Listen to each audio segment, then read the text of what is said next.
Alright, okey doktor. Alah, hai, kesian doktor. Macam mana, dah settle ke patient? Okey, Assalamualaikum, selamat pagi. Bagi salam dulu. Boleh. Minta maaf semua, tadi kita dah standby dah pukul 9.50 dah terpacak kat depan ni. Tapi hari Sabtu ni masih khaskan lah untuk close group ni kan, moms to be. Tiba-tiba dapat panggilan, doktor patient nak beranak dah. Okey. So itu priority saya lah. Sekejap je tadi Alhamdulillah, memang mami pandai push. Sekejap keluar tak koyak, Alhamdulillah tak koyak. Senang. Alhamdulillah. Sebab tu boleh datang cepat ni. Kalau koyak memang kena jahit sikit lah. Lega doktor dah masuk sebab saya dah risau dah macam mana ni. Tapi Alhamdulillah doktor dah boleh join dengan mami semua dan ramai yang tak sabar sebenarnya nak menunggu kata perkongsian doktor untuk hari ini. Jadi saya tak nak ambil masa yang panjang. Saya nak bagi slot ni pada doktor dulu dan sekejap lagi kita akan ada sesi soalan bertanya secara eksklusif bersama dengan Dr. Maiza. Kita dah pilih kan siap-siap 5 mamis. Jadi 5 mamis ni nanti akan get ready lah selepas ni kita akan bagi cue dan kita akan minta tanya terus dengan Dr. Maiza dan juga kepada peserta-peserta yang nak bertanya, kita akan ada juga sesi tu selepas pada 5 orang mamis ni nak bertanya. Yang dah bertanya, kita akan buka pada peserta-peserta lain lagi yang dah ada soalan yang nak tanya pada Dr. Maiza. Okey doktor, kamera doktor tu boleh pusing tak? Mungkin rotate tu kot. Tak apa doktor, dah rotate dah. Alamak, salah. Doktor edit dulu. Tak tunjuk slides kan? Kejap So saya kena buka slide tu ke ataupun tim Pak Emma yang control? Okey kejap Okey Elin. Nampak tak? Boleh bantu tak macam mana? Elin ke Kak Ita ke? Doktor dah okey kedudukan doktor, cuma terpotong kepala. Terpotong kepala. Masya Allah. Terpotong, tak nampak mata doktor. Saya pun tak nampak diri saya. Saya cuba nampak. Slide presentation kita dah keluarkan. Admin kita dah keluarkan. Saya tak payah kontrol. Doktor tak payah kontrol sebab tim kita dah buka dah ni untuk doktor. Okey, doktor just cakap cuma kamera doktor je yang terbalik. Oh, terbalik. Okey. Doktor kena rotate balik. Rotate balik Betul. Tak apa, ambil masa je doktor. Tak apa, kita orang faham, kita orang menunggu je doktor sebab doktor tetamu istimewa kita hari ini. Itulah, maaf lah. Tak apa doktor. Ambil masa je dulu. Okey dah, kedudukan dah, tak apa dah, okey. So doktor dah get ready untuk nak share dengan mami semua. Mengenai COVID-19, kehamilan dan juga vaksin. Betul. Okey. Saya mutekan dulu suara saya. Takut mengganggu doktor dan juga peserta lain dan doktor boleh teruskan. Doktor silakan. Okay, so tadi I think Puan Asnita dah turn to the second slide. Jadi sedikit perkongsian pagi ni saya rasa sangat penting dengan keadaan kita yang masih dalam pandemik yang I would say critical. Saya memang nak semua yang bakal jadi ibu dan ibu-ibu ni selamat sepanjang kehamilan, selamat melahirkan, selamat juga dalam proses pemulihan selepas bersalin. Jadi saya nak highlight sedikit apa yang kita perlu tahu sekiranya nauzubillah lah, harap tidak lah terjadi risiko ni sekiranya ibu-ibu mendapat COVID-19 atau jangkitan COVID-19 ni. Okay, let's go to the next slide. Apa yang berlaku di seluruh dunia? 1 dalam 10 wanita hamil sebenarnya dimasukkan hospital kerana diketahui mendapat COVID-19. Okay, and kebanyakannya memerlukan rawatan intensive care ataupun ICU care. Okay, rawatan yang bukan duduk di ward biasa tapi memerlukan sedikit bantuan pernafasan. Dan in fact ada yang terpaksa ditidurkan, bukan sengaja doktor nak tidurkan tapi ditidurkan supaya kita dapat kontrol sistem pernafasan wanita dan sistem pernafasan tu bila kita kontrol dia boleh recover dengan baik. Okay, so ini slide yang saya dapat daripada RCOG. RCOG adalah Royal College of ONG di UK, basically antara kesatuan ONG seluruh dunia yang diiktiraf. Okay, ini data daripada mereka, 1 daripada 10. Okay, next slide. Daripada wanita yang mendapat COVID ni, 50% sebenarnya tak ada simptom. Okay, they are very well. I think semua orang pun aware baru-baru ni one of our celebrity pun dia dapat dijangkiti oleh COVID-19, tapi alhamdulillah sehingga kini dengar ceritanya dia masih lagi sihat walaupun dia memang sedang syarat hamil. Okay, next next slide. Okay, in pregnant woman, so selalunya dalam wanita yang hamil, kebanyakan yang mendapat COVID ni kebanyakannya kategori 1, kategori 2. Kita tahu ada kategori 1, 2, 3, 4, 5. 5 is yang paling severe lah, yang paling teruk, melibatkan pneumonia, jangkitan paru-paru yang teruk dan seluruh sistem tubuh wanita hamil juga terjejas. Okay, dan kebanyakannya dalam ayat ni dia kata twice as likely, 2 kali ganda kebarangkalian baby terpaksa dikeluarkan awal. Ibu terpaksa bersalin awal. Dan kita banyak dengar 28 minggu dah bersalin, 30 minggu dah bersalin, 32 minggu dah bersalin kerana bila kita keluarkan baby lebih banyak lagi rawatan yang kita boleh fokus kepada ibu. Bukan sengaja doktor nak keluarkan tapi untuk menyelamatkan kedua-dua ibu dan juga bayi. Okay, next slide. Ni saya tak nampak sangat ni. Okay, apa dia kesan COVID-19 kepada kehamilan? Besarkan sikit. Now, kebanyakannya ini adalah data daripada tahun lepas sehingga kini. Baru-baru ni saya telah mengikuti satu kongres ONG Malaysia, level Malaysia, dari satu data daripada Sabah. Itu di Sabah sahaja sehingga bulan Jun terdapat dalam 1,500 lebih kes ibu hamil. Okay, so tinggi dia. Di satu tempat sahaja dah ada 1,500 kes. Alright, itu baru di Sabah, belum lagi di seluruh Malaysia. Itu data yang saya dapat. And risiko kematian bagi ibu yang hamil sebenarnya lebih tinggi, radang paru-paru yang tinggi, kemudian kemasukan ICU juga lebih tinggi kerana kita tahu dalam kehamilan sistem imuniti kita agak rendah. Okay, because kita membawa satu lagi nyawa kalau seorang di dalam perut kita. Kalau bayangkan kalau twin ada 2 lagi. Dan keparahan penyakit ni lebih kerap berlaku pada, cuba tengok kat sini, pada minggu ke-24 dan juga ke-36 minggu. Between 24 to 36 weeks. Maknanya the last second trimester masuk ke third trimester ini adalah antara fasa yang sekiranya ibu dapat jangkitan, dia boleh mendapat jangkitan yang agak teruk. Alright, purata usia kehamilan untuk masuk ke dalam ward yang kebanyakan dijangkiti oleh COVID-19 adalah pada 34 minggu. Ini adalah data yang kita ada di seluruh Malaysia. Saya masih lagi berhubung dengan rakan-rakan saya di Sungai Buloh, di Hospital Kuala Lumpur. Memang ward mereka dipenuhi oleh ibu hamil yang dijangkiti COVID-19. Okay, next slide. Okay, apa kesan kepada bayi sekiranya ibu dijangkiti COVID-19? Okay, kadar kelahiran bayi pramatang. Okay, sebab apa? Kita perlu nak fokus kepada rawatan ibu. Jadi terpaksa dilahirkan awal, lebih kurang 17%, ya, untuk memudahkan bantuan pernafasan diberikan kepada ibu itu, orang kata prioriti utama dia. Alright. Kemudian kadar kelahiran pramatang secara spontan. Bermaksud doktor tidak merancang untuk melahirkan bayi tersebut awal, tetapi kerana penyakit COVID-19 yang teruk yang telah menyerang ibu, kita tahu salah satu komplikasi sekiranya ibu ni mendapat jangkitan yang teruk adalah kelahiran pramatang. Itu satu. Yang kedua, bayi boleh meninggal di dalam perut. Okay. Dan yang ketiga, ada kemungkinan sekiranya selamat tak lahir awal, tak meninggal dalam perut, kemungkinan baby mungkin terkesan pertumbuhan dia agak terbantuk sikit towards the end of the pregnancy. Ini antara 3 komplikasi sebarang penyakit yang affect ibu dan dalam keadaan yang teruk memang boleh affect bayi. Okay. Kemudian kesan kepada keluarga, ini pun kita perlu tahu.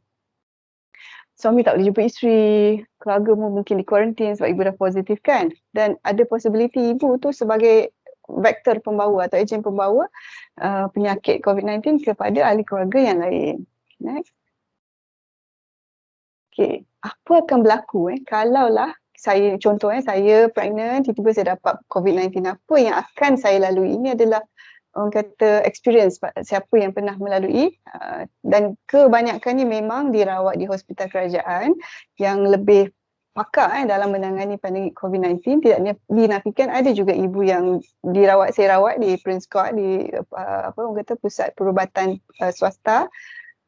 Tetapi kebanyakan yang berada di pusat perubatan swasta adalah mereka yang berada pada kategori 1 dan 2 ataupun mungkin peringkat awal kategori 3. Kebanyakan ibu-ibu yang agak kritikal, yang kategori 3 dan ke atas memang terpaksa kami rujuk kepada hospital kerajaan seperti Sungai Buloh yang lebih arif dalam menangani masalah COVID-19 ni.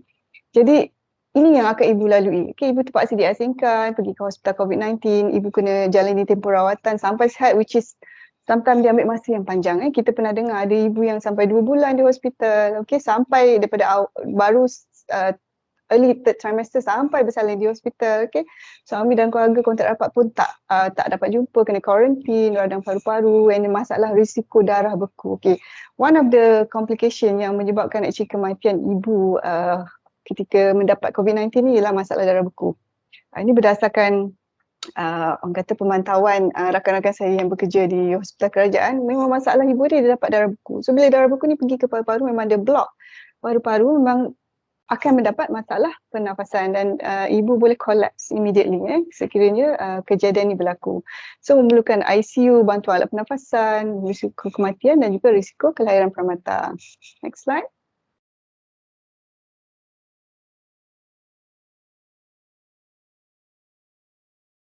Okay. Jika anda hamil dan positif semasa proses kehamilan, okay.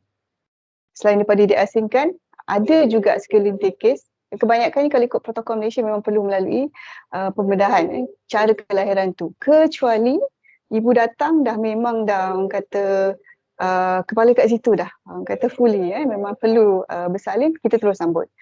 Kenapa kita terpaksa melalui pembedahan ni? Kerana kita nak kurangkan risiko kepada healthcare worker yang handle kes tersebut dan juga risiko kepada ibu dan juga kepada bayi tu juga. Kita terpaksa, kecuali datang memang kepala dah kat bawah tu, right? Dan suami pun tak dapat ditemani, uri, kita terpaksa dispose basically. Kita tak boleh bagi kepada ibu. Memang nature, especially kepada Muslim lah kan. Kita memang kena orang kata tanam, bersihkan uri. Tapi dalam konteks bila dapat jangkitan COVID-19 memang tak boleh lah. Doktor akan masukkan dalam beg kuning, kita panggil hazard bag tu, biohazard bag, yang kita akan dispose. Memang tak ada skin to skin kepada bayi, terpaksa dipisahkan. Penyusuan memang tidak dapat lah diteruskan sepanjang tempoh rawatan di hospital. Tapi jangan risau, ibu yang masih lagi berniat untuk breastfeeding baby selepas kata dah selamat, dah selesai, dah rawatan pun dah complete, masih boleh, kita boleh restart balik lactation tu. Ramai je rakan-rakan lactation counselor saya yang boleh membantu, insyaAllah. Kemudian next slide. Okay, ni kita cerita sikit pasal vaksin sebab saya tahu ramai yang risau mengenai vaksin. What happen kalau saya baru vaksin hari ni, esok saya tahu saya pregnant. Okay, berdasarkan kajian, vaksin ni walaupun baru setahun setengah, orang kata kunci pertama dia ialah benefit outweigh risk. Okay, apa-apa yang doktor lakukan, yang doktor berikan kepada pesakit, yang penting dia mesti lebih banyak kebaikan daripada risiko. So dalam konteks ni memang dah dikaji oleh NMPRA dan semualah orang kata jawatan kuasa yang terlibat untuk mengeluarkan vaksin atau memberikan vaksin kepada ibu hamil ni. Semua vaksin yang ada kat Malaysia sekarang ni kita tahu kan, AZ, Pfizer. Pfizer itulah yang menjadi favourite bagi saya, sama je semua. Yang penting mendapat perlindungan, AZ, Pfizer dan juga Sinovac. Ketiga-tiga ni selamat untuk diambil oleh ibu hamil dan juga ibu yang menyusukan. Bila nak ambil, antara 14 minggu ke 33 minggu. Okay, having said that, walaupun kita kata sampai 33 minggu, ada yang dapat 36 minggu sebab first dose dia dapat lambat sikit, mungkin dia dapat 33 minggu. Jadi pada usia kandungan, kalau macam Pfizer 3 minggu kan gap dia. So pada 36 minggu dia dapat the second dose. Ada juga baru-baru ni pesakit saya, dia dapat pada 37 minggu. Dia belum lagi dalam proses nak melahirkan dan dia sihat, alhamdulillah. Kalau rasa ragu-ragu, senang je jumpa doktor yang merawat tu, minta doktor tulis dekat buku merah. Untuk pesakit saya memang akan tulis dekat buku pink pregnancy tu, saya tulis. Okay, this patient is actually throughout the pregnancy dia sihat, tak ada masalah apa-apa dan tidak ada masalah untuk mengambil vaksin COVID-19. Next slide. Ni contohlah basically. Antara vaksin-vaksin yang ada dan Malaysia sebenarnya dah beli 5, so far yang sampai 3. Next slide. Ibu kena tahu apa yang ada dalam vaksin ni, okey? Yang penting dia tidak mengandungi DNA. Dia bukanlah virus yang hidup. Okey, kalaupun dia attenuated virus, virus yang telah dilemahkan. Dia juga dalam bentuk vektor. Dia pelbagai bentuk vaksin ni, dia punya komponen utama dia. Tapi yang pastinya dia bukan live virus. Okay, itu penting. Alright, saya bukanlah pakar dalam viral apa orang kita kata virologi ataupun dari segi vaksin ni, tapi secara general semua doktor kena faham, kena tahu apa vaksin yang boleh diberikan ketika hamil dan juga wanita yang tak hamil. Okay, dia tak samalah hamil sebab kita perlu fikirkan bayi yang berada di dalam kandungan. So far menurut kajian, sekiranya lah kita ambil vaksin hari ni, esok kita tahu kita pregnant, memang tak ada evidence mengatakan yang vaksin ini boleh berkait dengan keguguran, boleh menyebabkan menjejaskan janin di dalam kandungan. Sebab kita tahu in general, ada vaksin ke, tak ada vaksin ke, kebarangkalian wanita yang hamil untuk mengalami keguguran, in general saya kata, is about 20%. Maksudnya dalam 10 orang mungkin 2 atau 3 wanita memang dia akan dapat masalah kegugurannya. Macam saya sendiri, saya pernah melalui keguguran 3 kali. Okay, that doesn't mean tak pernah dapat anak. Dia selang-seli. Okay, ada alhamdulillah dikurniakan 4 orang anak, ada 3 kali berlaku miscarriage.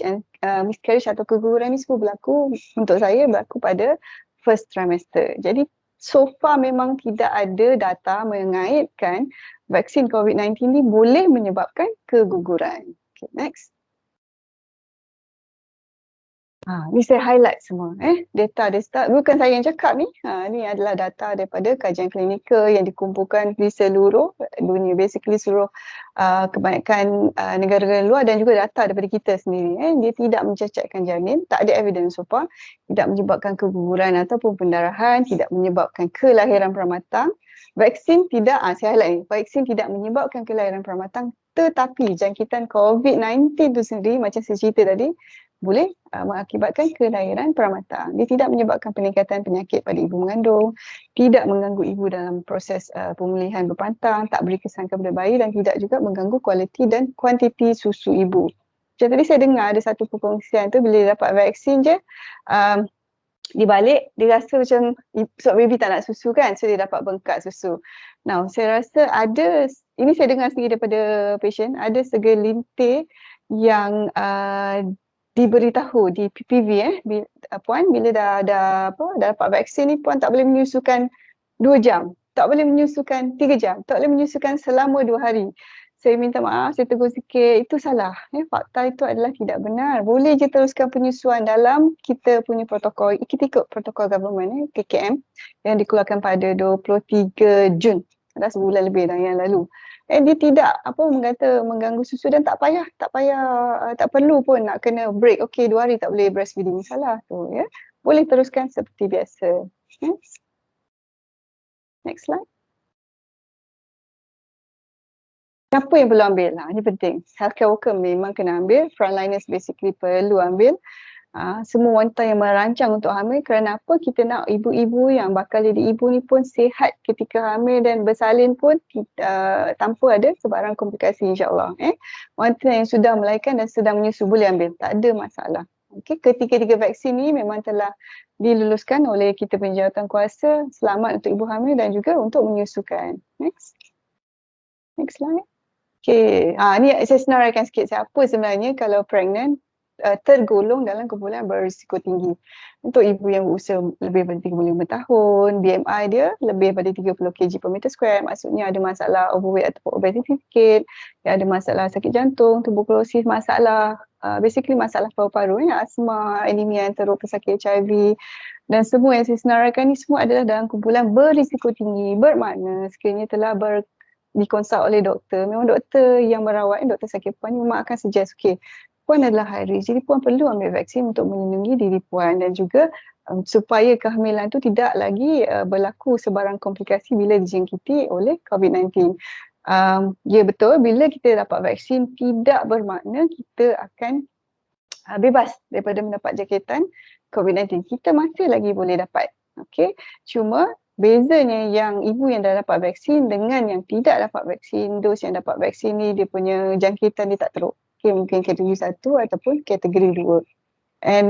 Dan kebanyakannya tak perlu pun kemasukan ke ICU. Itu orang kata bagaimana vaksin ini bertindak melindungi wanita. So vaksin ni adalah pencegahan basically. Dia macam ibarat kita drive kereta pakai tali pinggang.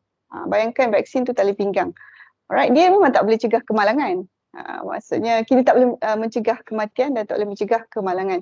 Tetapi sekurang-kurangnya dengan tali pinggang tu, sekiranya berlaku kemalangan, dia punya impact tu rendah, kurang. Okey, ataupun kecederaan tu tak teruk.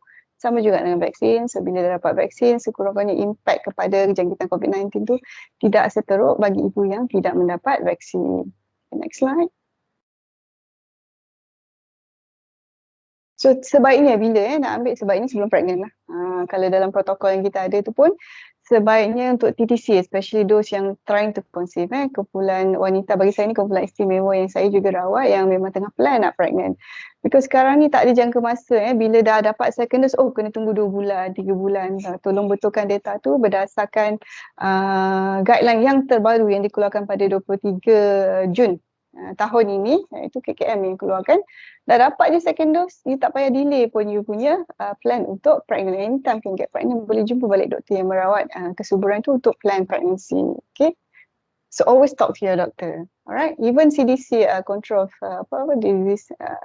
disease control and prevention tu, dia pun tak syorkan untuk kita buat UPT sebelum vaksin. Sebab apa? Dia tak nak ibu ni takut, pregnant, tak payah ambil lah, tak boleh ambil lah, nanti affect the pregnancy. Okay, walaupun secara general, secara amnya, semua kajian ubat-ubat memang tidak akan dilakukan, orang kata dia ada fasa dia sebelum kita lepaskan ubat ataupun vaksin ni kepada penggunaan komuniti, dia ada fasa kajian dia dulu. Dan dalam kajian selalunya memang kita akan exclude pregnant mothers. But those yang menjalankan kajian ni, dia oversee, bila dia bagi kat semua orang yang wanita ni, banyak juga yang didapati hamil setelah mendapat vaksin dan kebanyakannya berjaya bersalin, tak ada masalah dan tidak mendatangkan any harm to the baby. Alright, itu data yang dikumpulkan. Yang penting sekali, make sure you memang tak ada allergic lah kepada pengambilan sebarang vaksin sebelum mengambil vaksin. Untuk yang ada allergi tu, memang kena jumpa doktor dulu, doktor yang merawat untuk pastikan tidak ada risiko sekiranya mendapat vaksin. Next slide.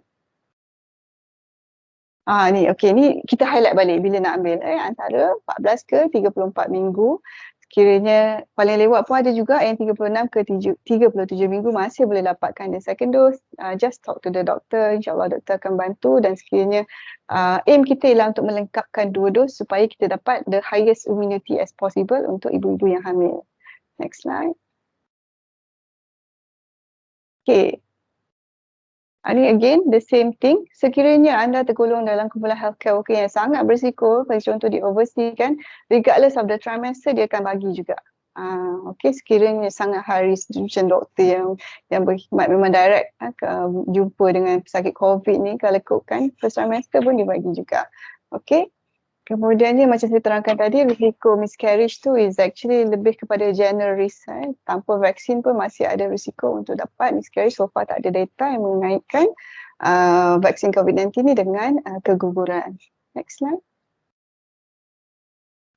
Selepas bersalin, bila? Ni pun penting. Doktor, saya bersalin Caesar. Hari ni dah seminggu dah saya Caesar. Bila saya boleh vaksin? Doktor akan assess. Kalau memang pesakit dia sihat, lepas bersalin Caesar tak ada masalah, breastfeeding pun tak ada masalah, tak ada masalah darah beku, dan dia dah completekan injection, selalunya doktor akan berikan injection untuk menghalang injection cair darah, senang kata untuk menghalang risiko darah beku kepada ibu-ibu yang menjalani cesarean section untuk kelahiran. So dalam kes ni, selalunya contoh pesakit saya pastikan dia dah complete dulu dos ni dan saya tengok dia balik lepas seminggu dia sihat, tak ada masalah, dia dapat panggilan untuk dapatkan vaksin, boleh teruskan. Tidak ada masalah. Memang tak ada had lah sebenarnya. Untuk yang baru bersalin normal, boleh tunggu kalau sihat, darah pun keluar tak banyak, ibu tak ada komplikasi yang lain, boleh teruskan vaksin. Seperti yang bila dah dipanggil oleh PPV tu boleh teruskan, tapi make sure lah sepanjang proses nak pergi tu janganlah bawa baby. Make sure you jaga SOP sebab kita tak nak lah pula pergi ke PPV untuk dapat vaksin, dapat pula benda lain, dapat bawa balik jangkitan pula. Itu penting. Next one. Okay, macam saya kata tadi, frontliners, anytime sebenarnya, tapi kebanyakannya memang akan memilih untuk dapatkan dos pada second trimester. Next.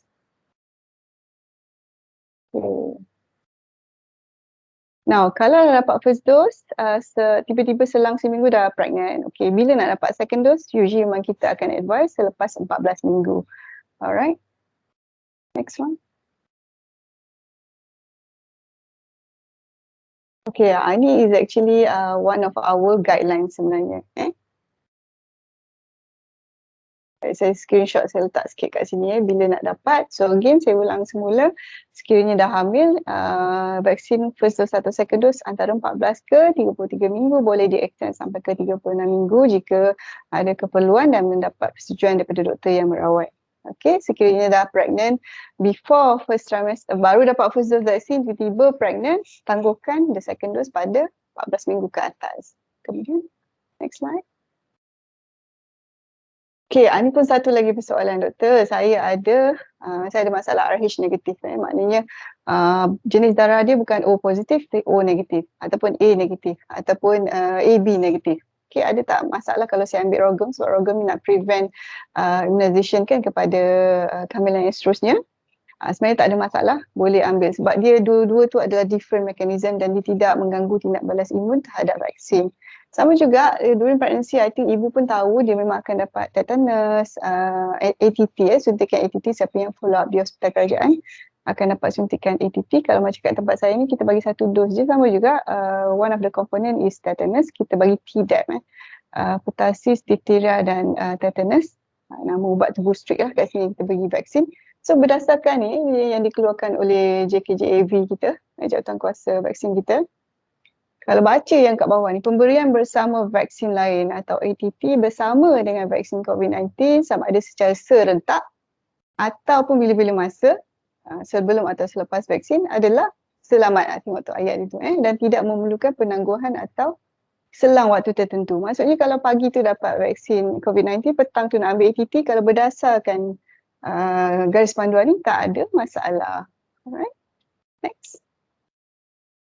Ni jenis-jenis vaksin ni dan bagaimana dia sebenarnya bila ibu dah dapat vaksin, dia akan develop immunity dan indirectly dia akan develop passive immunity yang boleh orang kata pass kepada anak dia, especially bila dia breastfeeding. Okay, memang ada sedikit data mengatakan dijumpai lah antibody ni dalam susu ibu dan boleh dipass kepada baby. Dia pass antibody, bukan dia pass virus. Sebab saya ingatkan lagi sekali, dalam vaksin tu tidak ada virus hidup. Next.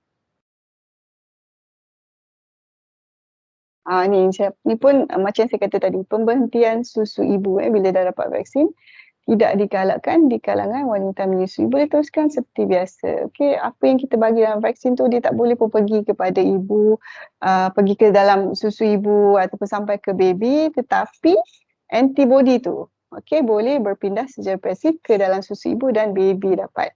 Alright. Next one. Ni last slide yang Isal Pansi, kita boleh buat Q&A. Kesimpulannya dalam keadaan sekarang, era pandemik yang bagi saya sangat kritikal kerana saya dedahkanlah sedikit. Di Sungai Buloh dia dapat lebih daripada 150 wanita hamil yang mendapat COVID-19. Itu dekat hospital. So bila di hospital bermaksud anda bukan kategori 1, mungkin lebih daripada itu. Alright? Jadi risiko dia tinggi, risiko terdedah kepada virus. Kita macam living with the virus right now. Jadi salah satu cara untuk kita orang kata protect ourselves untuk melindungi diri adalah dengan vaksin. Vaksin bertindak sebagai pencegah. Dia bukan ubat.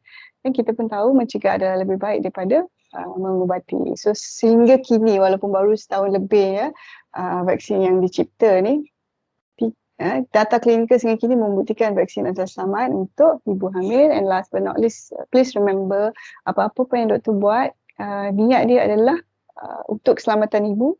Dan kita akan pertimbangkan benefit tu outweigh the risk. Maknanya lebih banyak kebaikan berbanding risiko sekiranya mengambil vaksin. Itulah slide saya.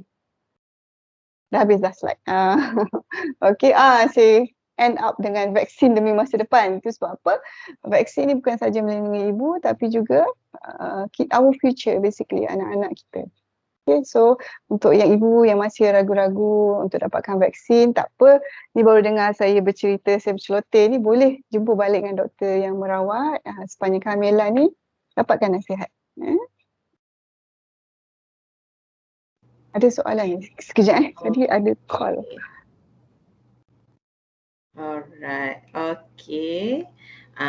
Penerangan doktor dah orang kata cukup jelas kalau ada penjelasan daripada doktor yang belum clear, boleh tanya lagi kejap lagi. Kita akan ada sesi soal jawab, tapi ni kita akan mulakan dulu sesi soal jawab secara eksklusif dulu doktor.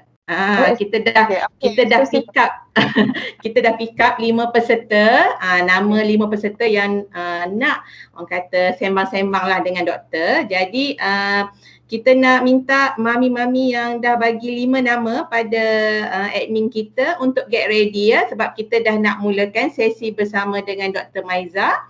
Okey, saya nak jemput dululah Puan Atika Jasni. Ada tak dalam ni? Ada ke? Ada. Okey Puan dah ready dah nak tanya?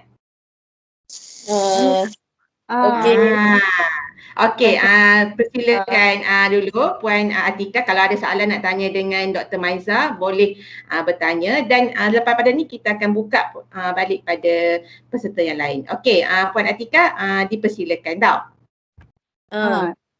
Yang sebelah tu pun nak join juga. Boleh. Mana orang bangun? Doktor nak tengok sikit tengok. Ya Allah.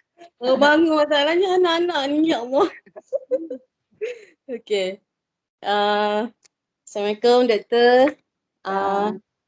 Okey, actually soalan saya out of vaksin semua. Tapi tapi bolehlah nak tanya jugalah pasal vaksin tu. Actually saya company kilang glove. Okay, so saya mula-mula tu memang company saya first pregnant, terus memang company dah terus keluarkan notice untuk orang yang pregnant, terus you kena quarantine lah, and then you kena work from home lah. Okay, so sepanjang sampai saya dah 36 minggu dah sekarang ni, so memang saya masih work from home lah. Cuma macam kadang-kadang macam perlu fizikal ataupun audit tu, saya akan datang jugalah, datang kat kilang jugalah, sebab pernah juga kilang saya pernah PKPD juga, semua pernah lah. Faham. Then company pun hari tu dia pernah bagi tahu, dia macam keluarkan satu memo yang untuk semua employee, company akan buat untuk vaksin lah untuk semua pekerja. Okay. Then bila saya tanya HR, saya pregnant, so saya kena register dalam list. Sebab saya adalah salah seorang yang saya takut nak ambil vaksin. Okay, yelah. Faham mestilah, benda baru kan, semua orang pun takut. So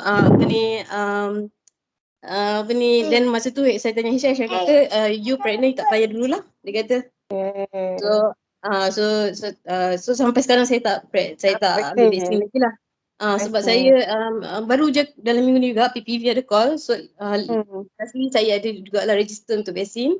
But then saya beritahu dengan orang PPV tu saya dalam 35 minggu. So 35-36 minggu macam tu. So dia kata dah tak boleh dah. So saya bila doktor terangkan pasal slide tadi, macam ada keyakinan sikit lah. Cuma mungkin saya fikir macam kalau macam tadi doktor advice after 2 weeks masa pantang tu pun dah boleh ambil vaksin lah. Boleh. Ada patient saya tu baru seminggu doktor saya rehat semua, saya check dia semua, dia datang follow up selepas bersalin. So saya check dia okey, tak ada masalah, pendarahan pun tak banyak. Boleh jaga SOP, pergi je ambil. Tak ada masalah sebenarnya. In fact ada je doktor kalau boleh sebelum balik kita nak vaksin semua ibu-ibu kita sebenarnya. Yang bersalin normal lah, yang tak ada komplikasi. Tapi kita tak ada authority untuk buat macam tu. Sebab kita nak protect ibu-ibu ni. Walaupun masa pregnant tu dah bersalin kan, tapi within that 42-44 days you are still under dikategorikan dalam fasa mengandung lagi, tak habis lagi. Sebab body kita nak heal daripada pregnancy tu ambil masa at least 3 bulan. That's why kita ambil that 42-44 days. Selepas bersalin tu dia masih masuk dalam kategori kehamilan. So orang takut lah maybe untuk apa kata nak ambil vaksin semua. As long as you jaga SOP, memang tak ada risk, boleh je. And pregnancy tak ada complication, doktor check pun okey, tak ada masalah, boleh je ambil vaksin tu. Tapi in your case saya faham sebab I think PPV tu pun dia follow guideline. Sebab kan kalau tengok guideline tu 14 ke 33 minggu. Cuma dia ada macam sedikit pertimbangan kalau first dose dia dapat 32 minggu. Mestilah second dose, contoh kalau dapat Pfizer kan 3 minggu kan gap dia. So mestilah ada second dose tu lebih daripada 33 minggu tu. Sebab tu ada pesakit saya yang 36, 37 pun dah dapat. Tapi in your case kalau you dah 36, kita takut kita bagi nanti nak masuk the second dose tu you dah. So I think dia tunggu okay lepas bersalin lah ambil completekan 2 dos tu.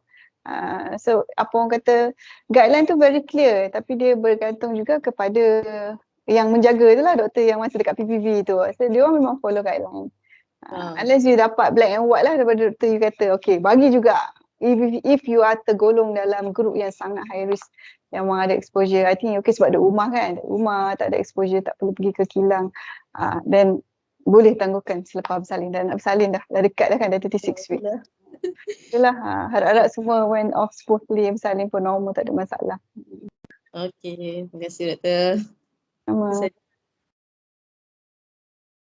Okay, itu saja. Okay, itu saja Puan Atika ya? Ada. Itu saja. Bagi orang lain pula tanya. Okay, baik. Terima kasih banyak Puan Atika. Okay, kita nak minta Mamis Puan Nurul Hanisah. Ada ke? Kalau ada boleh buka kamera kalau dah ready. Okay. Silakan Puan kalau nak tanya pada doktor.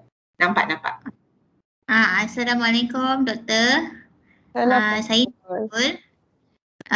Saya ada 2 soalan. Pertama yang berkaitan dengan vaksin. Yang kedua berkaitan dengan diri saya juga lah. Okay. Soalan yang pertama tu, saya ada baca kalau kita selepas vaksin dalam masa 2 minggu tu kita tak boleh keluar berjalan ke tempat crowded area sebab kita punya antibody atau kita punya immune system ni belum complete lagi, maksudnya antibody daripada vaksin yang kita dapat belum complete lagi, jadi kita lebih senang untuk dijangkiti oleh apa-apa saja pun di persekitaran kita lah kalau kita keluar ke tempat yang sesak. Okay, saya nak tanya betul atau tak sebab saya tak jumpa dia punya rujukan. Tak jumpa data tu kan. So kita, kalau saya menjawab dari segi konteks basic science lah basically. Now bila kita pergi ambil vaksin, kita punya immunity ni akan kita boost daripada vaksin tu. Vaksin tu akan boost immunity spesifik untuk antibody kepada COVID-19, SARS-CoV tu. Alright. So dalam tempoh 2 minggu, inilah fasa yang paling penting untuk antibody ni terbentuk dalam body. Now, whether kita duduk rumah ataupun duduk luar, tapi selagi kita ada exposure dan kita tahu variant yang latest ni kita pun dah lost nama variant macam-macam lah, Delta variant. Alright, they are very fast. Okay, dia nak infect orang dalam 15 second. Dulu kata 30 minit, 20 minit. Now it's 15 second. Kadang-kadang kita duduk rumah pun kita, kenapa tiba-tiba dapat? Sebab kita tak tahu, mungkin kontak kita ambil JNT ke, ada abang-abang JNT.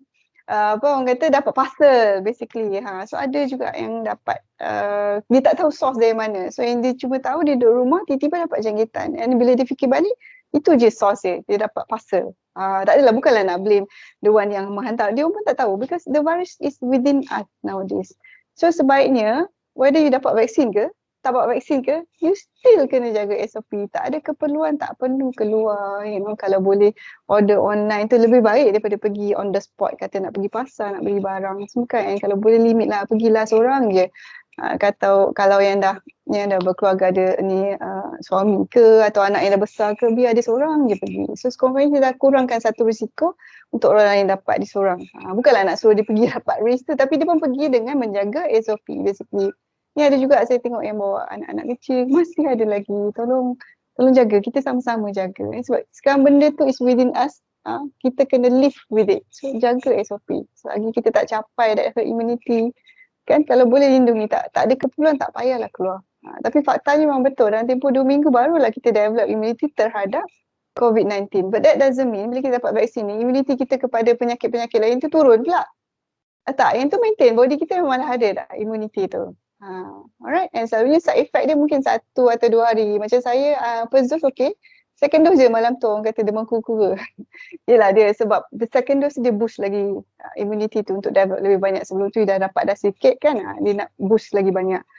So mungkin second dose selalunya orang akan dapat lebih sikit lah, macam gigil sikit, demam sikit, but the next day for me I kerja macam biasa, tak ada masalah.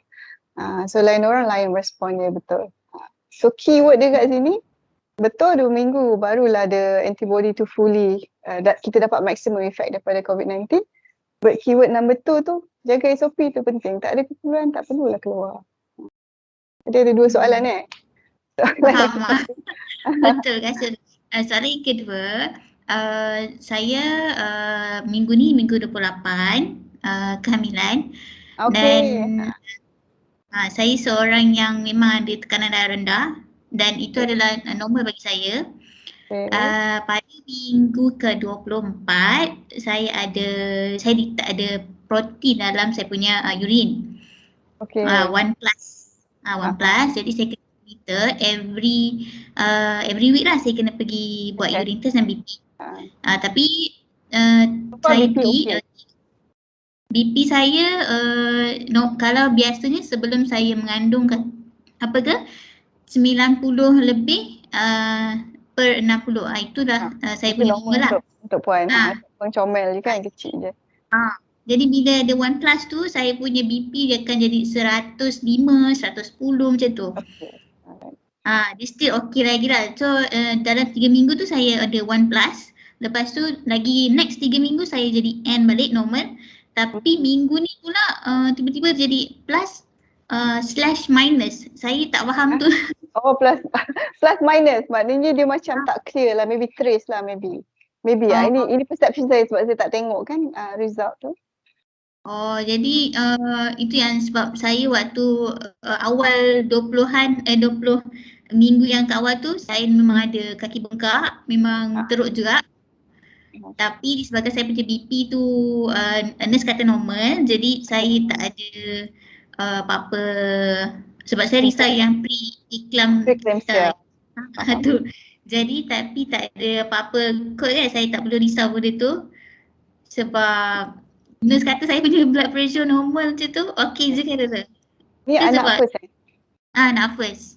Okay, Aman saya huraikan sedikit lah kan, cerita panjang lebar kan. Tak habis pula.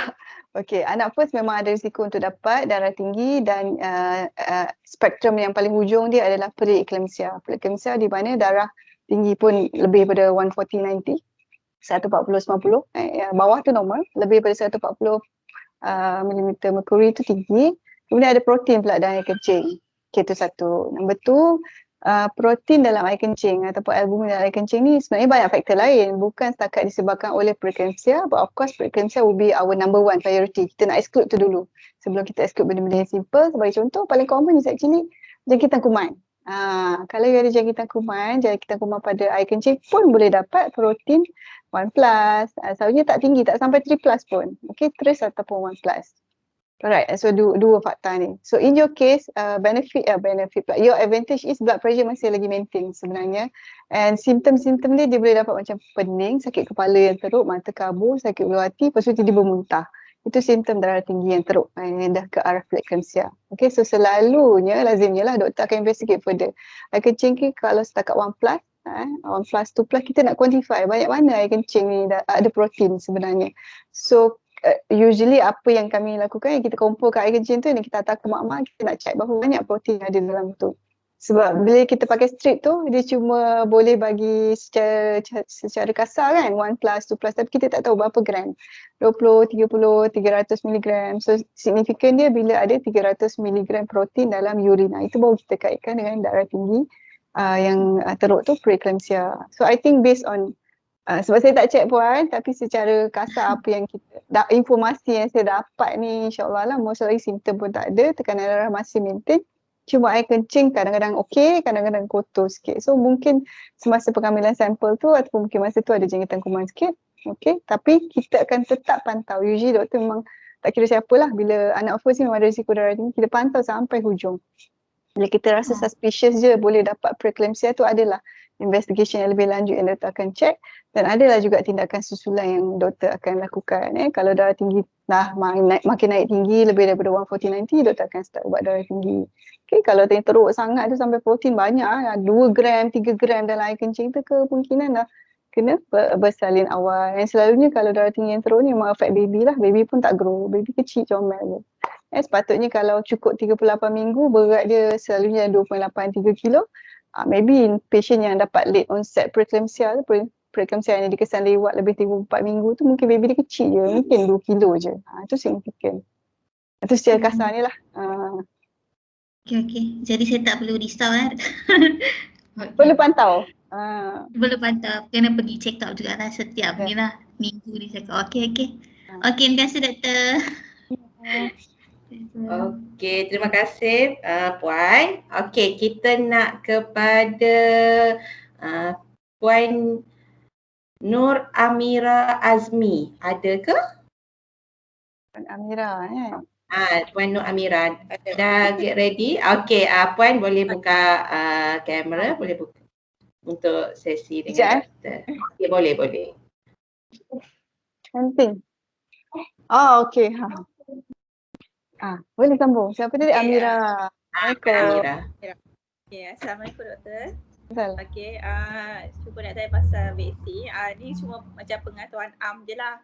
Okay, macam kalau mamis yang dah dapat dah complete 2 dos, okay, dia memang akan lindung mami dan baby dekat dalam kandungan. Dan bila baby tu dah keluar, adakah dekat dalam antibody dia masih ada vaksin yang akan lindungi daripada COVID ke macam mana doktor? Okay, soalan tu bagus soalan tu. Sebab kita pregnant, kita mesti dengan harapan dapat vaksin supaya ada passive immunity tu, maksudnya antibody tu pergi sikit ke baby. Memang ada sebenarnya, memang ada kajian, tapi semua kajian kecil-kecil. Ibu dapat vaksin, ibu develop antibody ni pergi ke baby, dia lalulah melalui uri placenta dan disampaikan kepada baby dalam bentuk antibody. Tapi data tu sikit dikesan dalam bayi yang dilahirkan, dikesan antibody tu dalam tali pusat darah, tali pusat baby. Itu ada data walaupun tak banyak. Jadi memang betul adalah sedikit antibody tu sampai ke baby bila ibu dapat vaksin ketika hamil. Cumanya adakah cukup antibody tu nak sustain sampai baby tu dah besar kan, sebulan, 2 bulan, setahun. Data tu memang tak ada lagi sebenarnya. Secara apa orang kata, fisiologi kita, bila kita dapat jangkitan ataupun bila kita dapat vaksin, body develop antibody. So bila kita develop antibody ni, sekiranya datang jangkitan tu, dia dah ada askar-askar dia untuk combat that apa tu orang kata jangkitan tu. Alright? So antibody ni ibarat askar lah dalam badan kita untuk protect kita. So untuk baby ni, satu sebab dia pun kecil lagi, immunity dia baru nak develop, dia sendiri baru nak develop, dan dapatlah sedikit daripada ibu. Saya rasa kalau ikutkan data yang ada tu, kalau boleh kita nak vaksin semualah basically kan. Kan baby pun ada program vaksin dia sendiri kan, untuk hepatitis kan, vaksin semua tu. Tapi sebab tak cukup lagi data ni untuk kita bagi vaksin, especially bawah yang 12 tahun ni. Sekarang kerajaan pun baru buka kan 12 tahun ke atas. Itu pun adalah certain country yang masih hold lagi tak bagi remaja-remaja ni sebab masih lagi dia kaitkan dengan sedikit komplikasi yang tak berapa jelas. Jadi untuk bawah 12 lagi lah, anak-anak kita yang kecil-kecil ni memang apa kata tidak diluluskan lagi untuk vaksin.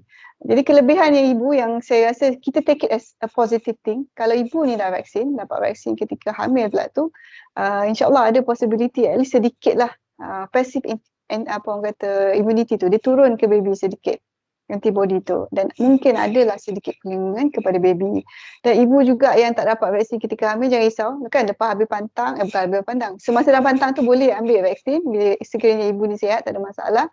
And dia breastfeeding pula, itu pun ada data actually. So antibody yang daripada ibu pergi ke susu ibu boleh pass ke baby.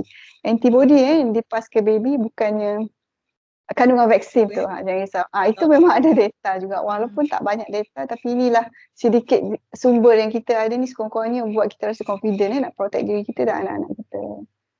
Okay, faham doktor. Lepas tu yang kedua, ni macam nak tanya macam tadi doktor pun ada terangkan dekat dalam slide macam apa tu, bila yang perempuan hamil dia kena COVID tu macam tak berapa nampak simptom. So macam mana kalau macam tahu simptom sebab macam bila pregnant memang lawyer macam betul Betul. kita penat, mengah. Jadi macam mana kita nak tahu itu? Macam mana kita nak tahu? Biasa ke simptom COVID? Betul, semua tu dah overlap sebenarnya. Sebab salah satu simptom COVID kan rasa tak larat, penat kan? Betul. Betul, saya faham. Now, so kita kena tengok sekeliling. Kita ni risky ke tak? Orang sekeliling kita, ada tak orang yang dekat kita dengar, okay, dia positif.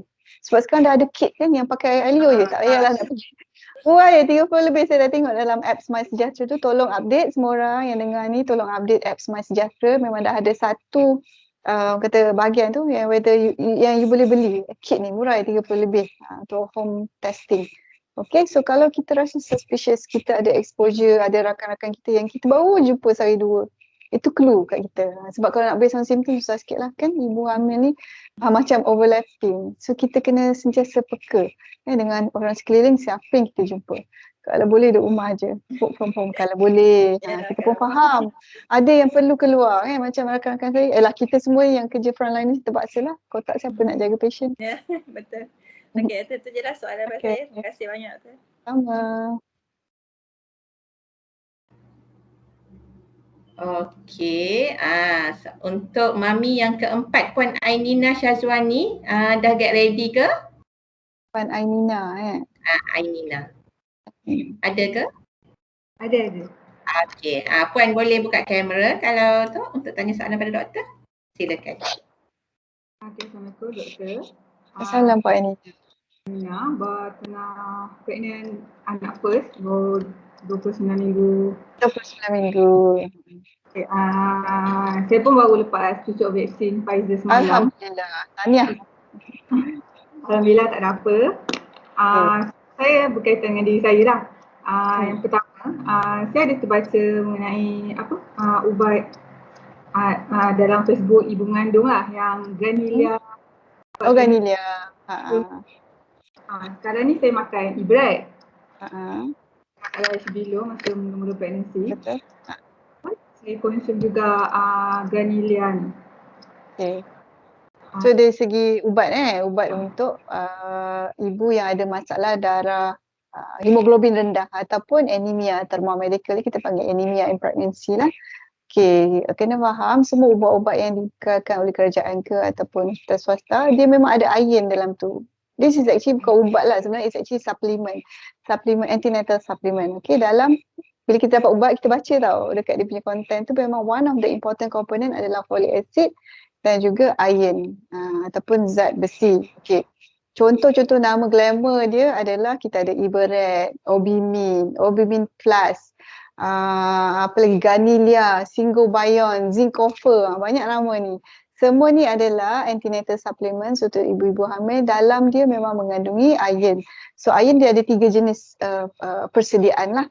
Jadi kena baca kat situ apa jenis iron dia dan berapa kandungan dia. Okay, kebanyakan pesakit saya suka bagi Obimin Plus. Sebab apa, dalam Obimin Plus tu dia ada iron, dia dah ada folic acid dan juga dia ada DHEA. DHEA ni semua orang tahu kan, dia macam untuk brain baby development, pertumbuhan otak bayi yang bagus so dalam satu kapsul tu ada semua. Cuma mungkin dia besar sikit lah and keras. Kalau Ganilia ni lembut. So tengok komponen iron dalam Ganilia. Misalnya dia tak tinggi. Dalam kebanyakan prescription iron yang paling tinggi kandungan iron dia adalah Iberet. Dan juga lagi satu is, if I'm not mistaken, Zinc Copper. Kena tengok kandungan iron dia, berapa miligram elementary iron dia. Okay. So Ganilia ni cukup. Tapi untuk orang yang anemia, yang memang hemoglobin dia rendah, contohnya macam 8, bawah 8 miligram per desiliter, kandungan hemoglobin ni mungkin doktor kena top up sikit lah, sama ada doublekan the Ganilia ataupun dia tambah prescription lain. Sebagai contoh dia add on Obimin Plus ke ataupun dia add on Zinc Copper ke macam tu.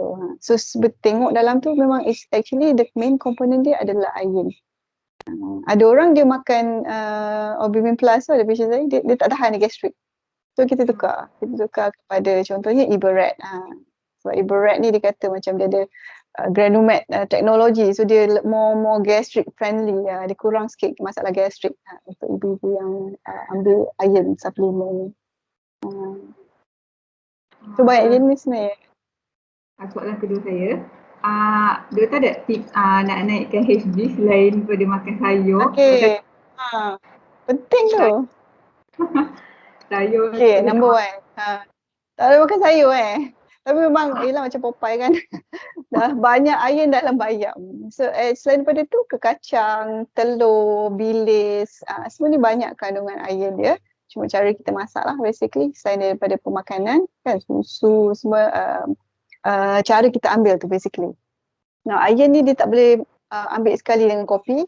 Ada caffeine basically. Dia tak boleh ambil sekali dengan susu. Dia tak boleh ambil sekali dengan kalau doktor bagi kalsium vitamin apa tu orang kata suplemen kalsium. Ada doktor memang dia bagi combine iron tablet, suplemen dan lagi satu adalah kalsium. Selalunya kalau macam patient saya akan pisahkan.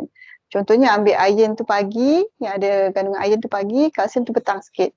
Sebab bila kita combine semua ni kalsium dengan susu sekali ambil dengan iron ni takkan absorb. Tadi kalsium tu boleh absorb tapi dia menghalang absorption iron tu kalau ambil sekali dengan kalsium, kalau ambil sekali dengan susu ataupun dengan air kopi yang ada caffeine basically. So tips pertama dia elakkan pengambilan sekali, satu tablet sekali dengan kalsium, lepas tu minum pula dengan susu ataupun minum dengan kopi. Janganlah kan, kena asingkan. At least kalau nak ambil susu selang 3 ke 4 jam, lepas ambil iron dulu, lepas tu dengan air kosong kan, lepas tu baru ambil susu. Dan kalsium tu asingkan juga, mungkin ambil petang. Dan cara pemakanan tu satu lagi. Satu lagi kalau ambil low dose, ambil buah-buahan yang banyak kandungan vitamin C. Vitamin C ni bagus, dia akan improve absorption iron. So kalau tak boleh makan sayur, at least makan buah-buahan yang banyak vitamin C. Contoh oren kan, carrot pun banyak vitamin C. Kalau lah tak boleh jugalah nak makan buah ni, kita nak kena boost kita punya iron absorption tu, boleh ambil low dose vitamin C supplement. Janganlah ambil yang tinggi-tinggi sampai 2 gram tu, tak boleh. Sikit je 500 mg dah cukup dah untuk membantu penyerapan yang bagus bagi iron ni diserap oleh tubuh. Tak payah high dose pun. Sebab dalam kita ingat vitamin ni, especially vitamin C, banyak di dalam makanan. Kita kena pilih je. Itu lebih baik lah, natural daripada ambil suplemen kan. Itu saja. Terima kasih doktor. Sama. Terima kasih kepada Puan Ainina. Okey, untuk peserta yang kelima yang nak bertanya pada doktor ni, Puan Fitria, dah ada ke? Dah get ready? Ya, dah get ready. Alright. Okey Puan, boleh tanya soalan pada doktor. Okey, Assalamualaikum. Saya Hani. Sekarang ni 33 minggu lah. Semua mami pregnant ni. Pregnant. Cuma saya baru dapat untuk first itulah cucuk vaksin lah pada 3 hingga 8 ni baru dapat panggilan. Tapi itulah pengalaman saya ni kalau ikutkan takutlah juga sebab saya ada pengalaman stillbirth 27 minggu waktu kandungan pertama dulu. Tapi dalam masa yang sekarang saya ada GBS dengan kena ambil aspirin lagi sekarang. So ada efek tak untuk cucuk nanti? Okay. In general, basically in your risk tu dia start aspirin tu sebab sebelum ni pernah ada risiko baby meninggal dalam perut kan, IUD. Now sebenarnya the best person yang untuk cakap benda ni boleh ke tak ambil is your doktor lah sebenarnya. Dia kena bagi green light sebab dia yang check semua. Tapi katalah saya ada pesakit, contoh pesakit saya dalam kes ni saya tengok balik semua okey sampai ke 33 minggu, tak ada masalah apa-apa, baby pun gerak okey, not in labour maksudnya tak ada contraction, tahap kontrol darah tinggi pun okey. Saya rasa tak ada halangan pun untuk ambil vaksin ni. Cuma saya sebenarnya ada 2 doktor lah. Satu saya ke swasta dan satu saya ke kerajaan. Yang kerajaan panggil saya untuk bersalin 34 minggu sebenarnya. Sebab apa tu? Dia bukan 34 minggu tu untuk berbincang lah macam cepatkan ke apa kan. So macam yang swasta ni kata dia akan proceed for 36 weeks. So sekarang ni dia akan bagi bersalin. I see ya. Tu penting tu information tu. So jadi macam kalau ikutkan vaksin saya macam mungkin pantang minggu pertama lah. Kalau ikutkan yang second dose. Kalau betul, kalau dah plan dia macam tu kan, doktor dah plan untuk sekarang 33 nak masuk 34, tinggal lagi 2 minggu je. Doktor dah plan nak bagi bersalin 36. Kalau macam tu, saya rasa lah pandangan saya ambil selepas. Memang selalunya ambil selepas lah. Tapi itulah tu yang duk fikir, mana tahu kalau vaksin ni kan dapat ni dia jadi macam dapat lah sikit untuk anak, duk fikir macam tu lah sebenarnya. Tapi nanti masa breastfeeding, tu kena breastfeeding tu. Yelah breastfeeding ya juga, tapi kuat juga kalau dah duduk dalam body kita kan. Yang saya punya ni memang kena bincang dulu dengan doktor lah sebelum. Betul, kena tanya doktor. Sebab dia je yang tahu your condition. Saya tahu secara kasar je kan. Tapi kalau lah saya sakit saya yang macam ni kan, saya dah plan nak bersalin 36, dapat panggilan 34. Tak sempat lah, tunggulah lepas bersalin ni. Tapi kalau cukup, kalau contohnya sekarang cukup. kalau ikutkan saya cucuk lah 33 dengan 36. Kalau 33 cucuk, 36 tu cucuk lah. So kalau ikutkan boleh ke sehari sebelum saya nak bersalin tu boleh cucuk untuk second dose? Tak ada masalah. Ada juga patient yang ada juga ada, tapi problem dia ialah kita tak tahu in your pregnancy doktor plan nak buat macam mana, doktor nak bagi. Okey. Lemak hang pula. Doktor hang sekejap. Line doktor tu kot. Okey, tak apa. Doktor, okey. Sekejap kita bagi. Tiba-tiba hang doktor. Alah, tak apa. Tak apa, sekejap kita tu. Mungkin line kat hospital tu. Line ni. Doktor masuk balik tu. Oh, terkeluar dah. Alamak. Tak apa. Dengar suara doktor. Baru dengar suara doktor. Dengar dah. Suara. Dengar. Yang experience kamera doktor. Kamera. Tak apalah kalau macam ni pun tak apa juga. Alamak, macam mana saya nak tengok ni? Okey. Jumpa balik dah. Okey, dah dengar tak? Dengar. Dengar. Jadi kalau macam satu lagi nak tanya, kalau aspirin tu ada efek ke? Mana tahu darah keluar ke waktu cucuk ke apa ke, ataupun kena stop? Tak ada efek ke? Tak apa. Aspirin in your case dia start because ada history IUD sebelum ni, dia akan sampai 36 minggu. 3 minggu dia akan stop. Jadi dari segi vaksin tu sebab dia low dose je. Dose yang rendah. Kan 150 je kan? I think in your case. 150 mg is it? Yes, ataupun 100 saja. Banyak je patient saya ambil. Kadang-kadang nyamuk gigit pun berdarah keluar. Ke? Itu sebab tepuk nyamuk tu. Dalam nyamuk tu ada darah you. Bukan sebab dia gigit tu. Tak apa. Okay. So for patient saya yang ambil aspirin, memang vaksin tu tak ada masalah. Okey jugalah. So tak payah stop apalah untuk hari tu, ubat tu makan macam biasa. And then tu pergi cucuk. Yes, kalau ikutkan my friend yang bahagian ni lah, bahagian hematologi ni yang jaga dari segi penggunaan aspirin semua masalah darah ni. Okey, tak ada masalah sebab low dose je. Okey, tak apa. Okey, faham dah doktor. Terima kasih. Okey, sama. Alright, okay. Kita dah habis sesi eksklusif bersama dengan Dr. Maiza. Tapi doktor, kita ada soalan-soalan daripada peserta kita yang ada tulis dekat chat. Saya nak baca pada doktor boleh? Saya ambil dulu, saya pick up. Okey, tak apa. Saya bacakan pada doktor. Ada soalan daripada Puan Dal. Dia nak tanya, okey, salam doktor. Nak tanya, saya dah cucuk vaksin first dose pada 33 week. Second dose 36 week. Sekarang saya dah masuk 38 weeks. Nak tanya, boleh ke saya dapatkan influenza vaksin? Oh, influenza. Dah 38 minggu dah. Tanya pendapat doktor. Sebab kita tak tahu bila nak bersalin kan. Sebenarnya influenza ni boleh ambil anytime je in pregnancy. Patut dah ambil awal-awal hari tu. Dan nak bersalin ni, kalau saya personally dia tak ada isu, cuma kita takut side effect dia kan. Selalunya influenza tak ada side effect pun, tak ada demam, tak ada apa pun patient. So boleh ke doktor kalau 38 week dia dah nak masuk 38 week ni dia nak ambil influenza vaksin ni? Boleh? Boleh, sebenarnya tak ada halangan lah. Tapi dia kena tanya doktor dia sebab kadang-kadang doktor dia kata tak payahlah, dah nak bersalin dah. Kalau ikutkan dia punya ni memang tak ada masalah lah. Okey, maksudnya kalau apa-apa pun rujuk pada doktor yang kita buat appointment tu lah. 38 minggu kan. Kalau dia tanya saya baru 36 minggu, okey, tak ada masalah. Okey, harap menjawab soalan daripada Puan Dal tadi. Okey, sebelum kita nak masuk soalan kedua, sekejap lagi kita akan end orang kata sesi bersama dengan Dr. Maiza. Tapi saya nak minta mami-mami semua yang ada dalam ni untuk get ready, pakai tudung ke, nak bersiap ke, sebab kita nak ambil gambar untuk last nanti. Sesi last nanti. Jadi sempatlah sekejap lagi nak pergi ambil tudung dulu ke apa kan. Sekejap lagi kita akan ambil gambar ramai-ramai untuk orang kata simpanan pihak kita lah. Jadi boleh get ready dah, pakai tudung dulu ke nak pakai lipstick ke, silakan lah. Okey. Doktor, saya ada lagi soalan nak tanya daripada chat juga, daripada Puan Fazli Ayu. Dia bertanya macam ni, doktor nak tanya berkenaan adat orang dulu-dulu lenggang perut pada bulan ke-7 usia kandungan. Mohon pandangan doktor. Dia minta tanya pandangan doktor buat lenggang perut.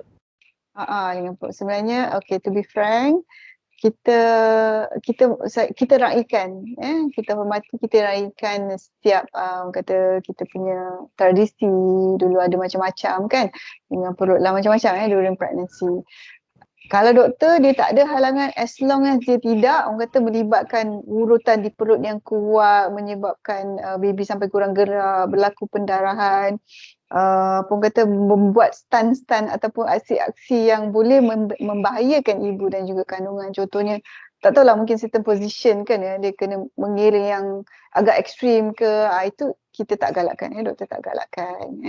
Kalau setakat macam katalah, saya tak pasti sebenarnya yang melenggang perut ni macam mana sebab saya sendiri tak pernah melaluinya. Tapi yang saya dengar tu dia macam just letak kain kat belakang ataupun dia macam lalukan aja kain tu di bahagian perut and sedikit pergerakan yang macam exercise. Itu tak apa, tak ada masalah. As long as dia tak ada melibatkan orang kata urutan kat perut sampai macam bidan nak tekan ke nak pusingkan baby ke, itu jangan lakukan sebab kita dah ada kes baby dia songsang, dia minta tolong bidan kampung. Saya bukanlah nak menyalahkan, tapi ni kita sharing experience.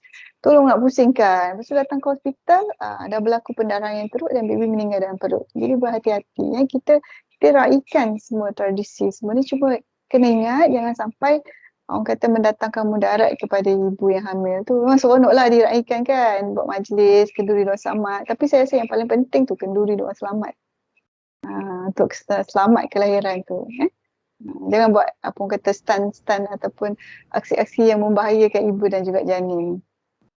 Alright. Okey, harap menjawab soalan Puan Fazli Ayu. Okey doktor, kita ada lagi soalan daripada Puan Huda Omar. Salam doktor, kalau positif COVID-19 time nak bersalin, instead of direct feeding, pilih untuk pump breast milk untuk newborn, tak boleh juga ya? Dia tanya, soalan dia. Okey. Sebab kita tahu susu ibu boleh provide antibody untuk newborn. Dia tanya macam tu. Mungkin doktor boleh jawab. Ni saya jawab berdasarkan pengalaman rakan-rakan di hospital kerajaan lah basically kan, sebab kita pun tahu bila ibu positif memang terpaksa diasingkan ibu dan bayi, dan insyaAllah hopefully lah baby tak kena. Okay, hopefully baby tak kena, selama 2-3 hari baby boleh balik rumah, baby sihat contohnya kan. Tapi ibu ni susu tu terus dihasilkan kan, kalau tak perah nanti bengkak pula. Kalau misalnya bengkak tu tambah pula lah demam, satu. Dua, kalau perah kebanyakannya memang discard lah, kita tak simpan. Sebab susu ibu ni sentiasa ada. Kita faham kita nak antibody, tapi janganlah ketika saat ibu tengah sakit, kita nak kurangkan exposure. Sebab kita tahu bila kita perah, kita pump, kita simpan, kita pas pula. Dan kan semua orang yang menjaga ibu ketika ibu tu ada apa orang kata COVID-19 tu semua pakai PPE kan. Betul tak? So macam mana kita nak PPE kan bekas susu tu yang nak pas ke baby tu. Macam mana kita nak pastikan memang tak ada sikit pun virus kat situ untuk pas ke baby. Susu ibu tak ada masalah tapi bekas tu. So dari situ saya yakin itu yang dipertimbangkan lah oleh sahabat-sahabat saya yang bekerja di hospital kerajaan, sebab tu diasingkan.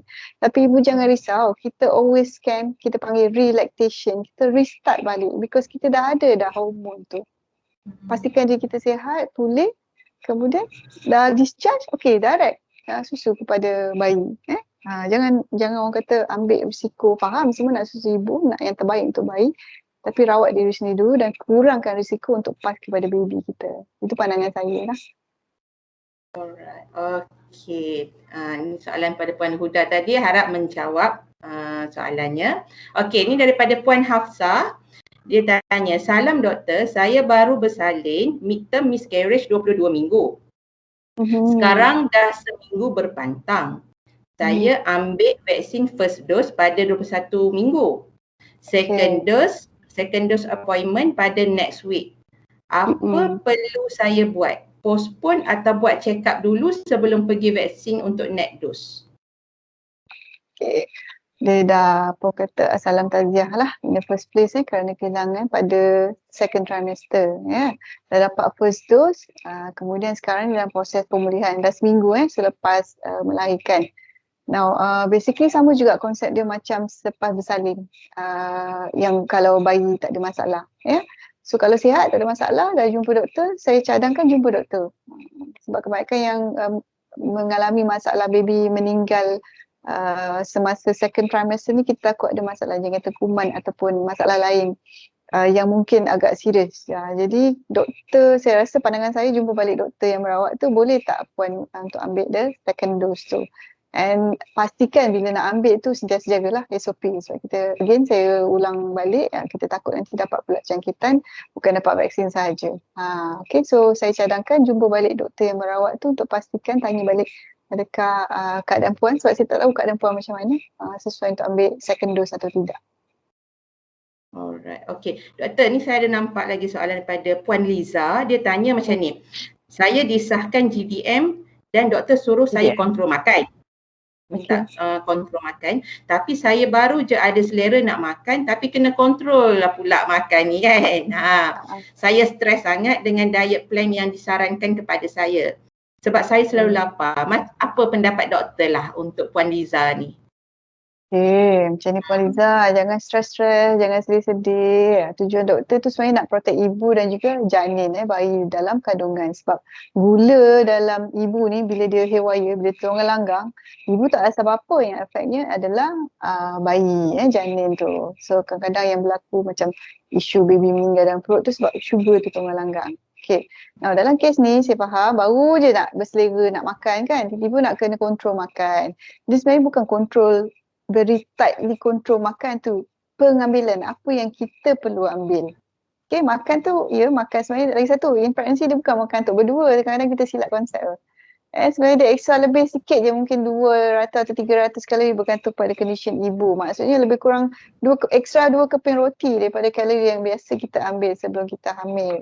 Alright, so saya cadangkan memang selalu cepat lapar, ambil sikit, sekali ambil tu sikit. Sebab bila kita ambil banyak, makan yang kita makan tu ambil banyak, gula tu surge dia tinggi.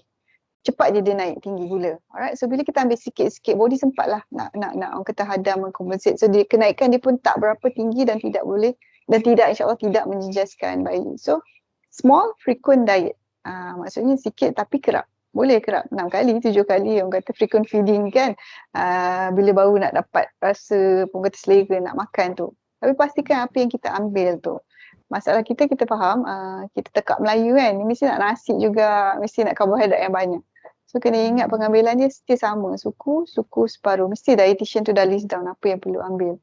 Alright, so kalau kerap lapar, munchi kan, apa yang kita nak munch tu basically sebaik-baiknya buah-buahan lah.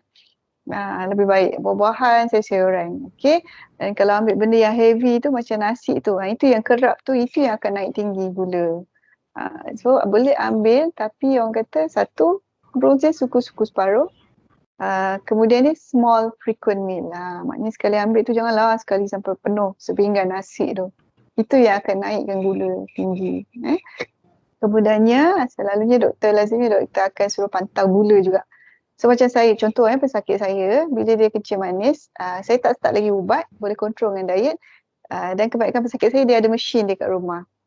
So bila doktor akan suruh check gula dalam darah 2 jam selepas makan. Contoh dia dah breakfast, dia breakfast pagi tu roti canai. 2 jam lepas tu dia ambil darah. Okay, dia ambil sekeping roti canai, lepas 2 jam dia ambil darah, normal. 6 je, tak lebih pun daripada 6.7. Itu cut off point dia lepas 2 jam lah, sepatutnya dia kurang daripada 6.7. So kalau tak lebih maksudnya dia tahu, okay, makanan ni okay, so I boleh makan ubat ni. So sebenarnya kalau pantau tu lagi bagus, so kita tahu apa yang kita makan tu yang mana yang akan naikkan gula kita. So untuk pesakit saya bawa macam tu. So jangan stres-stres, boleh makan, bukan tak boleh, cuma cara pengambilan tu dan pemilihan makanan.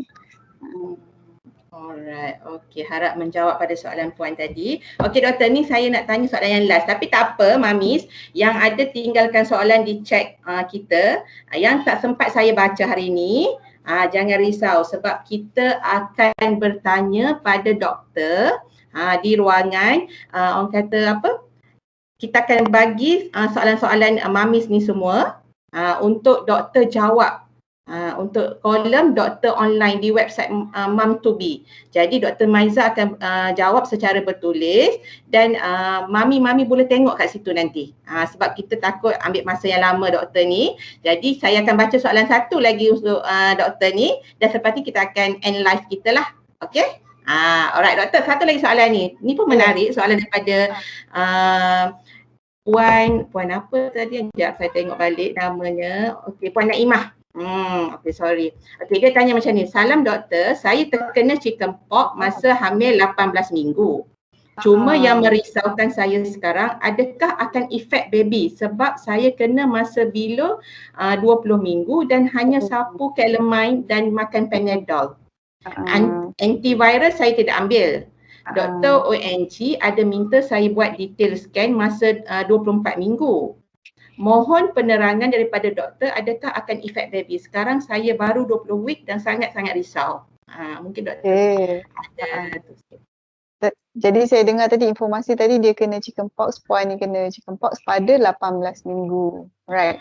So kita kena tahu pertumbuhan bayi paling kritikal semua organ dalaman yang penting dia tengah membentuk ataupun kita panggil fasa organogenesis adalah pada lebih kurang first trimester sebenarnya, 8 ke 10 minggu. Masa tu semua organ-organ penting sedang berkembang dan sedang terbentuk. So kalaulah sekiranya insult dia, any infection ataupun ubat-ubat yang boleh orang kata menyebabkan kecacatan bayi diambil pada first trimester tu selalunya itu boleh efek.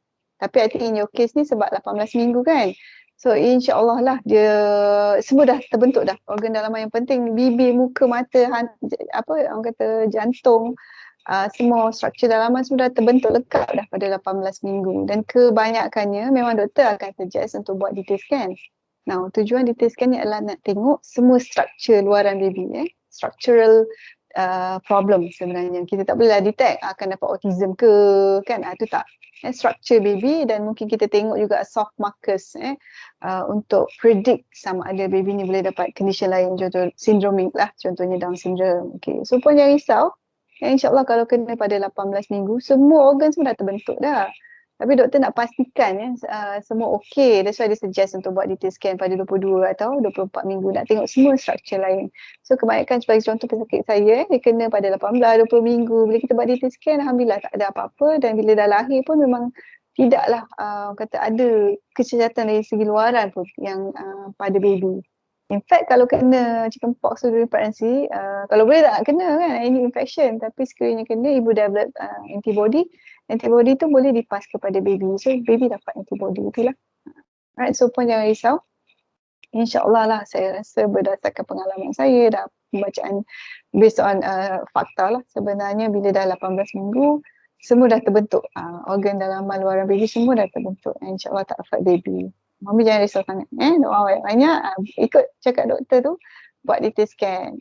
Lagi satu saya highlight sikit tadi kata tak dapat antiviral kan, memang betul kalau kita dapat chickenpox bila dah lebih daripada 72 hours, 72 jam atau 3 hari dan baru jumpa doktor, lazimnya memang kita tak start pun antiviral sebab macam dah tak ada orang kata apa kesan pun. In fact kan bila perawatan ketika hamil kita kena weigh the risk and benefit kan. In fact dalam keadaan macam tu tak perlu pun start antiviral sebab dah lebih daripada 3 hari jangkitan.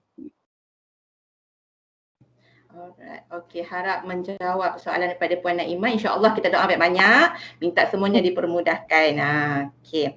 Alright, kita dah habis sesi untuk bersama dengan Dr. Maiza. Tapi saya nak ingatkan soalan-soalan daripada chat yang kita tak sempat nak jawab ni, tak apa, jangan risau. Mami-mami jangan rasa frust, kita tak sempat nak baca pada doktor. Kita akan bagi soalan-soalan ni secara bertulis pada doktor dan doktor akan tulis dan jawab dan kita akan letakkan di Mum2Be kita punya website. Tapi doktor akan jawab secara berperingkat lah semua soalan tu, bukannya secara serentak sebab doktor pun ada masa jugalah untuk nak orang kata tengok pasien dia juga kan. Jadi kita bagi masa untuk doktor dah siap jawab, kita akan siarkan di website Mum2Be kita. Jangan risau mami-mami yang tak sempat soalannya dibaca oleh saya tadi. Okey, sebelum kita nak mengakhiri live kita ni untuk sesi bersama dengan Dr. Maiza ni, saya ada sedikit pengumuman untuk anda. Okey, kepada mami yang nak pakai tudung tu, pakai dulu tudung. Sebab kita nak ambil gambar ni, kita nak minta buka semua kamera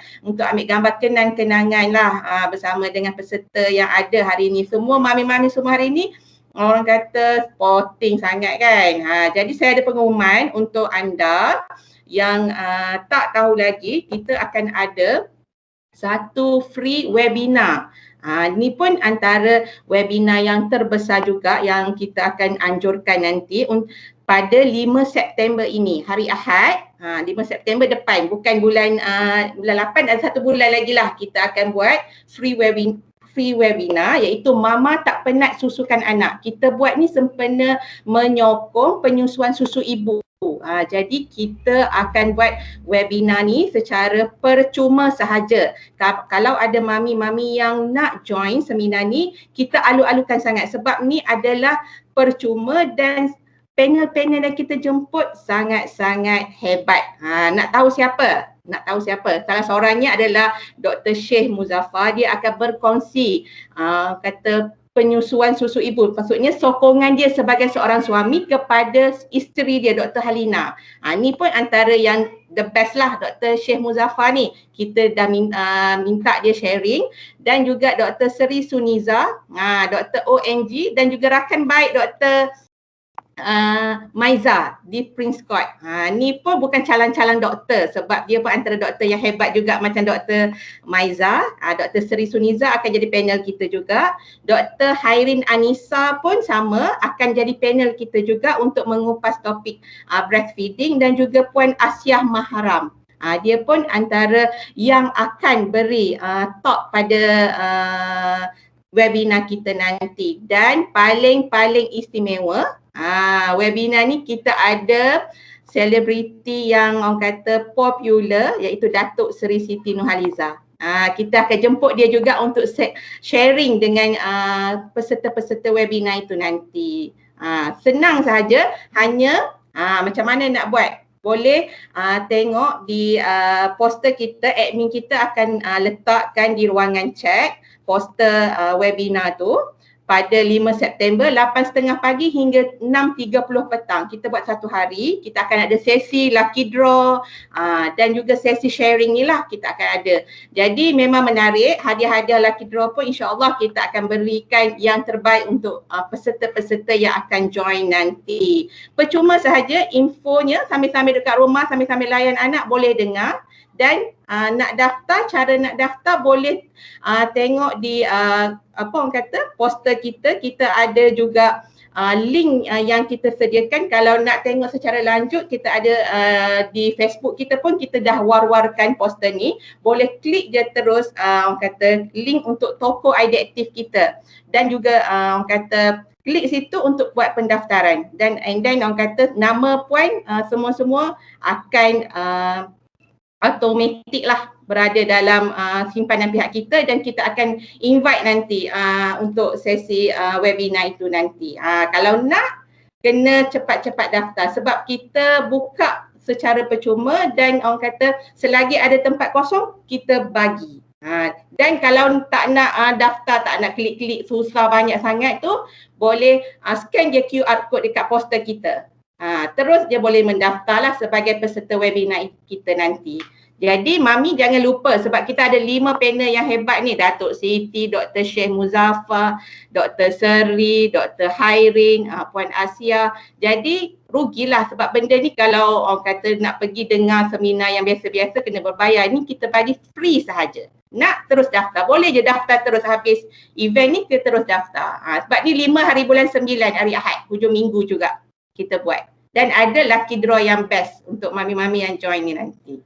Alright, okay. Saya tak nak berceloteh panjang, tapi kalau nak tahu boleh tengok dekat website kita pun ada, dekat Facebook kita pun ada, Instagram Pak Emma pun ada. Kita dah war-warkan juga poster ni. Nak tahu lanjut boleh tengok kat situ dan boleh juga call admin kita di nombor yang kita dah letak dekat poster. Nak tahulah apa-apa semua kan. Boleh je call ataupun WhatsApp lah, senang untuk admin kita jawab soalan-soalan mami semua nak join tu macam mana. Okey, semua dah get ready ke untuk nak buka kamera dan ambil gambar ramai-ramai sebab kita dah nak last dah ni, masing-masing dah nak masak, nak masuk dapur dah ni, doktor pun ada hal juga tu. Mungkin dah boleh buka kamera lah untuk mami semua. Kita nak ambil gambar ramai-ramai. Alright, okey, dah ada dah yang dah buka kamera. Kita nak ambil gambar kenang-kenangan dulu untuk simpanan pihak kita juga. Ada lagi boleh buka kamera mamis? Tak apa, kita faham duduk kat rumah kan, masing-masing kat rumah sekarang tak boleh pergi mana. Tak apa, tak payah make up beria pun tak apa, pakai tudung macam tu je. Kita boleh ambil gambar je untuk orang kata kenang-kenangan. Boleh? Dah ada yang dah get ready semua? Kalau dah get ready, admin mungkin boleh bagi cue nanti. Untuk mami-mamis. Okay, standby semua. Dah buka semua Dah buka lah semua kamera. Standby. 3, 2, 1, smile. Okay, sekali lagi. Okay. Terima kasih.